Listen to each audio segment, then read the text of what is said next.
Hey everybody, I hope everybody is doing well. The third full week after my diagnosis has been a whirlwind of doctor's appointments and all the challenges that come with scheduling them. Vanderbilt has been amazing at how they've been able to schedule so many different appointments in such a short time span and make all of them work. It's truly impressive. The My Health portal that Vanderbilt has, it's truly amazing. Anytime that anything is connected to any of my visits, I get updates in real time. Sometimes I see the results before the doctors do, just because they're busy doing other things. It allows me to message each one of my doctors if I need to. I can look into the pharmacy and see if I have any medications that I need to pick up. I can look at all my test results. I can see how much I owe for my care, all on my phone. It's pretty amazing. On Tuesday, September 16th, I had my dentist appointment. I actually got really lucky on that appointment. Who would have ever thought having teeth pulled earlier in your life would benefit you in your old age? Not me. God had a plan for me though. Since I had my molars pulled all throughout the last 65 years, I didn't have to pull all of them now. The radiation would have destroyed them, and you can't pull them after the fact because the risks of infection well, they're too high. And the teeth would probably break if you tried to pull them out afterwards anyways. So you have to pull them before the radiation. I got to keep all my smiley teeth.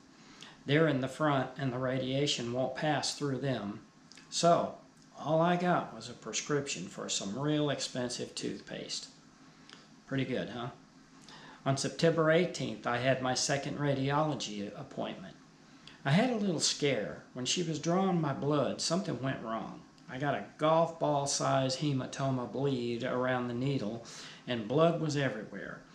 I had what they called a vasovagal reaction. There was blood all over my arm and I thought I was going to pass out. My blood pressure went down to 90/50. About 15 minutes later, I was much better. My arm is still sore. It's right there. It's a little bruised, but it's all right. I'll survive. After all the excitement was over and they cleaned up the blood, we went to the room where they made my mask. It's formed around my face and attaches to the table. It'll keep my head stationary during the radiation treatment. The mask is all mine, and I will get to keep it as a souvenir. I also learned that if I have a sudden movement, I sneeze or something like that on the radiation machine, it's so sensitive it will stop immediately and shut down, and they have to start it again where it left off. That's to ensure that the radiation only hits the intended targets. We also did a CT scan. The CT scan used contrast to identify the additional areas of concern, but they didn't find any. But the PET scan will be the deciding scan for all of those details anyway. They also got my PET scan moved up to the 24th. My doctor's so relentless. The earlier date is great. It gives my doctor a few extra days to plan all the fine details of the radiation strength and angles for the perfect plan that will kill all the cancer cells and do the least amount of damage. My radiation treatments will be 5 days a week for 7 weeks. They start on October 2nd and should end on November 18th. Sure looking forward to the middle of December. That's when the side effects of all the radiation and the chemo should start to subside and the healing process will begin. September 22nd was a big day. I had my blood drawn. They drew 7 vials. Wow. It seemed like a lot of blood. But some of the vials didn't require too much blood in them, so I guess it wasn't all that much.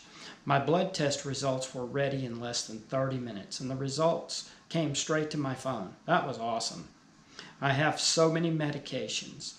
They explained all of them and how they work together. They even gave me a cheat sheet because it's too complicated to remember all that stuff. I will start all my meds except for one on October 1st. I've already started taking gabapentin, 100 milligrams, 3 times a day. They'll have to increase that dose every week to gradually get my body ready to handle 900 milligrams. the daily dose needed for my treatment. I think it's kind of giving me a headache, but I'm going to drink more water and see if that helps. Well, they gave me an estimate for the cost of my treatment today, and boy was it a doozy. $195,000. That's a lot of money. Thank God I have Medicare. Thank God I live in a country where they won't tell me that they can't have the treatment because I don't have the money to pay for it. We can just worry about all that stuff later. I haven't had anyone at the hospital even mention anything about making a payment. They only seem to be concerned about my care, which makes me feel really blessed. Well, yesterday was the 24th and we did the PET scan. I don't know the results of it, but I'm sure it'll be fine. PET scan was pretty interesting. I went back in a room and the guy set up an IV. Then he went back and got the contrast. It was a little weird. It was kept in a stainless steel container that was about the size of 2 soda cans stacked on top of each other. I almost expected to see some fog coming off of the container. It had radioactive emblems on the side. Then he pulled out this tiny little syringe and put it in my IV. I didn't feel any different. I wouldn't even have known he'd done it if I hadn't seen him do it. I had to sit there and wait about an hour to let it uptake into my body. Good thing I had my phone with me. Wanda couldn't come back with me, but since I had my phone, I could text her and keep her updated on my progress. The actual PET scan lasted about 15 minutes. I had to lay still on this table as it was going and moving in and out of this machine. The whole process took about 2 hours from beginning to end. This week will be a long week. Don't have any appointments. They're just doing all their behind-the-scenes work to get ready for next week. That's when everything gets real. On October 1st, I start taking the meds. The radiation and chemotherapy is a long day on October 2nd. I'll do my next video on October 3rd so I can tell you how all the radiation and chemotherapy went. I don't expect it'll be much as the radiation takes a couple of weeks to feel the full effects, but the chemotherapy, that might be a different story. We'll find out together. Sorry for the long video. It was a lot to cover. Thank you for watching, and I'll see you in the next video.